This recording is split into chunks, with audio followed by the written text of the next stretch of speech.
Hello friend, नमस्कार। दीपाल अपने YouTube channel पे बहुत प्यारा बहुत मजेदार नवरात्रि पचरा आप लोग के बीच जा रहा है। मेरा पचरा कैसा लगेगा लाइक करना, सब्सक्राइब कमेंट बॉक्स में बताना। जितना दर्शक लोग देख रहे हो मैं सबसे प्रणाम कर रहा हूँ। भैया बहनी दीदी चैनल के मदद जितने लोग जुड़े हो मैं सबसे प्रणाम कर रहा हूँ। जो मेरे से भूल हो रहा है आप लोग से मैं क्षमा मांग रहे हूँ।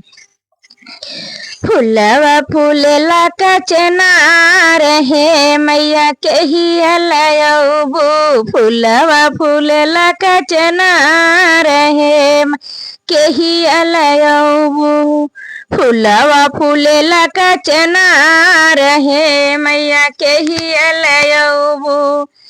कह तो तहे मैया ससुर के भेजती, कह तो तहे मैया ससुर के भेजतू। ओ नहु के सुन ला पुकार है मैया के ही अलयबू। ओ नहु के सुन ला पुकार है मैया के ही अलयबू। ओ नहु सुन ला पुकार है मैया के ही अलयबू। फूलवा फूलेला का चनार है मैया के ही अलयबू। फूलवा फूलेला का चनार है मैया के ही अलयबू। कह तू है मैया स्वामी जी के भेजती, कह तू तहे मैया स्वामी जी के भेजती, कह तो तहे मैया श्यामी जी के भेजती। ओनहु के सुनला पुकार, ओनहु के सुनला पुकार है मैया के ही अलयबू।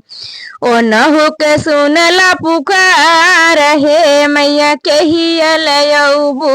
ओनहु सुनला पुकार है मैया के ही अलयबू।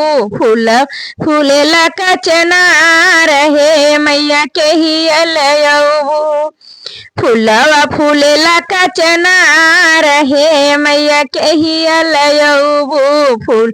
फूलेला का चनार है मैया के ही अलयबू।